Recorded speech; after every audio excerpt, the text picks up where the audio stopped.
Assalamualaikum warahmatullahi wabarakatuh. Salam sejahtera untuk para guru hebat semuanya. Perkenalkan, nama saya Aloysius Engahurin, calon guru penggerak Angkatan 10 pada SMK Negeri 1 Ile Ape, Kabupaten Lembata, Provinsi Nusa Tenggara Timur. Pada kesempatan ini, saya akan menyampaikan koneksi antar materi, kesimpulan dan refleksi modul 1.1 tentang filosofi pemikiran Ki Hajar Dewantara.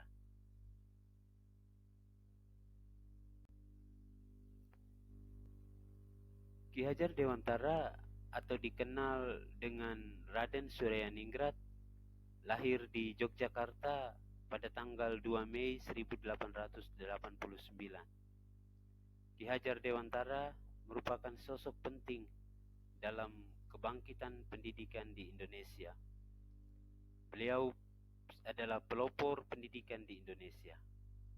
Ki Hajar Dewantara pernah kuliah di Sekolah Dokter Pribumi, kemudian ia bekerja sebagai wartawan.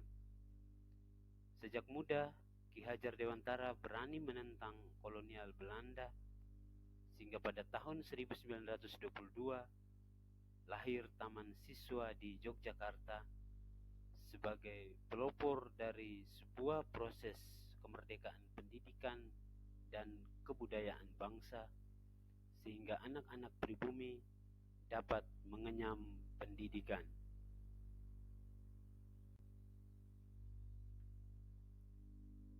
Menurut pemikiran Ki Hajar Dewantara, pendidikan adalah tuntunan di dalam hidup tumbuhnya anak-anak.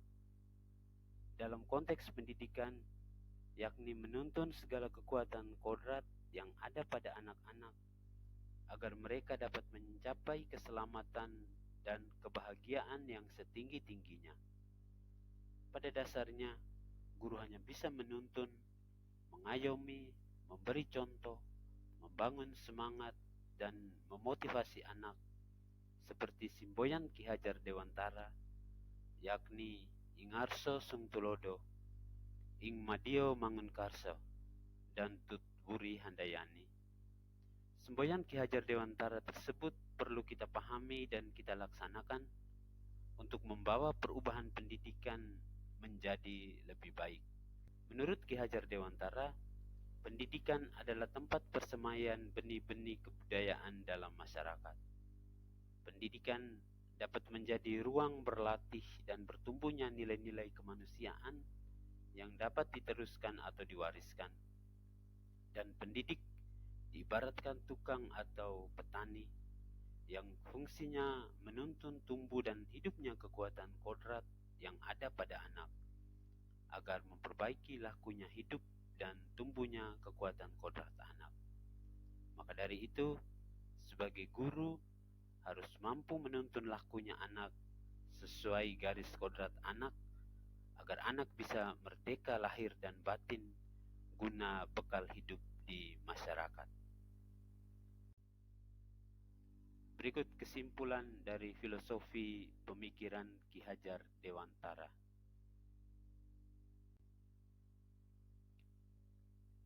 Bahwa tujuan pendidikan adalah menuntun segala kodrat yang ada pada anak-anak, agar mereka dapat mencapai keselamatan dan kebahagiaan yang setinggi-tingginya, baik sebagai manusia maupun sebagai anggota masyarakat.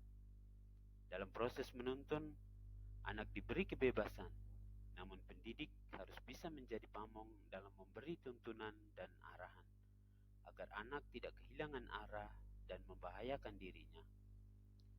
Sebagai seorang pamong, guru dapat memberikan tuntunan agar anak dapat menemukan kemerdekaannya dalam belajar. Anak juga secara sadar memahami bahwa kemerdekaan dirinya juga mempengaruhi kemerdekaan anak lainnya. Oleh sebab itu, tuntunan seorang guru mampu mengolah dirinya untuk hidup bersama dengan orang lain dan menjadi manusia dan anggota masyarakat. Ki Ki Hajar Dewantara menjelaskan bahwa dasar pendidikan anak berhubungan dengan kodrat alam dan kodrat zaman. Kodrat alam berkaitan dengan sifat dan bentuk lingkungan di mana anak berada, sedangkan kodrat zaman berkaitan dengan isi dan irama. Ki Hajar Dewantara hendak mengingatkan pendidik bahwa pendidikan anak sejatinya menuntut anak mencapai kekuatan kodratnya sesuai dengan alam dan zamannya. Bila melihat dari kodrat zaman, pendidikan saat ini menekankan pada kemampuan anak untuk memiliki keterampilan abad 21. Sedangkan dalam memaknai kodrat alam, maka pendidikan harus disesuaikan dengan konteks lokal sosial budaya murid setempat. Murid di Indonesia Barat tentu memiliki karakteristik yang berbeda dengan murid di Indonesia Tengah atau Indonesia Timur. Pendidikan yang memerdekakan menurut Ki Hajar Dewantara adalah suatu proses pendidikan yang meletakkan unsur kebebasan anak didik untuk mengatur dirinya sendiri, bertumbuh kembang menurut kodratnya secara lahiriah dan batiniah. Pendidikan harus berorientasi pada murid, sehingga pendidikan harus berhamba atau melayani dengan sepenuh hati pada anak. Berikut refleksi modul 1.1 tentang filosofi pemikiran Ki Hajar Dewantara. Hal-hal yang saya jalani sebelum mempelajari modul 1.1 refleksi filosofi pendidikan nasional yang menjabarkan tentang pemikiran Ki Hajar Dewantara. Yang pertama, pembelajaran berpusat pada guru atau teacher center. Pembelajaran yang saya lakukan masih berpusat pada guru atau teacher center, di mana murid hanya sebagai objek dari pembelajaran yang saya laksanakan. 2. Lebih fokus pada ketuntasan materi. Saya hanya sebatas mentransfer materi pelajaran saja, dengan menganggap ketuntasan dalam penyampaian materi lebih penting daripada memahami karakteristik murid. Di sini biasanya saya hanya melihat nilai murid dari aspek kognitif saja, misalkan saat mereka mengerjakan tugas dan penilaian-penilaian harian. Jika nilai murid sudah mencapai KKM, maka saya menyatakan bahwa pembelajaran sudah berhasil. Begitupun sebaliknya. Sebelumnya pun saya tidak mempedulikan apakah murid sudah benar-benar paham dengan materi yang saya ajarkan atau belum, karena fokus utama saya lebih pada ketercapaian materi, mengingat materi yang saya ajarkan sangat padat. Yang ketiga, dominan menggunakan metode ceramah. Dalam proses pembelajaran yang saya lakukan, saya masih dominan menggunakan metode ceramah. Murid belum sepenuhnya diberikan kemerdekaan dalam belajar dengan mengeksploitasi diri secara lebih baik. Yang keempat, murid dituntut harus mengikuti semua arahan atau perintah dari pendidik. Murid dituntut harus mengikuti semua arahan-arahan yang saya berikan untuk dapat mencapai kompetensi yang sudah ditetapkan sebelumnya. Jika murid tidak mengikuti arahan saya, biasanya saya akan marah dan memberikan ancaman atau hukuman. Oleh karena hal ini, murid merasa tertekan dan berakibat fatal pada gagalnya penanaman karakter dan pencapaian kompetensi mereka. Sehingga saya pun sering merasa gagal dan mengeluh jika banyak murid yang tidak tuntas setelah melakukan evaluasi.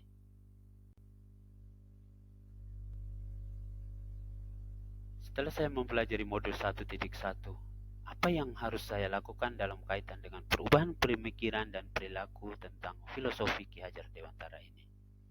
Di sini saya menyadari bahwa apa yang selama ini saya pikirkan dan laksanakan ternyata masih jauh dari filosofi pemikiran Ki Hajar Dewantara. Oleh karena itu, langkah-langkah yang harus saya lakukan, di antaranya, yang pertama, melakukan proses pembelajaran secara menyeluruh.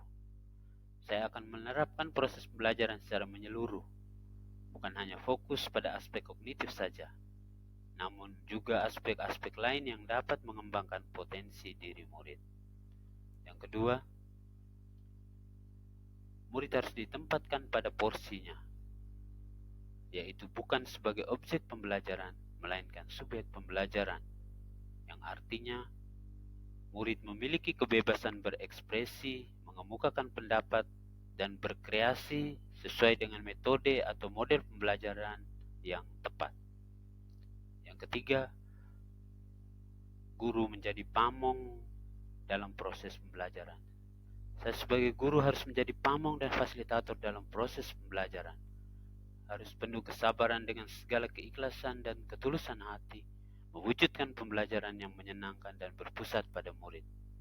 Yang keempat, guru harus mempelajari karakteristik murid. Selain itu, saya sebagai guru harus mempelajari karakteristik murid, karena setiap anak dilahirkan unik dengan kelebihan dan kekurangannya masing-masing. Saya harus menghargai setiap karakter murid dengan memberikan kesempatan untuk mereka tumbuh sesuai dengan kodratnya.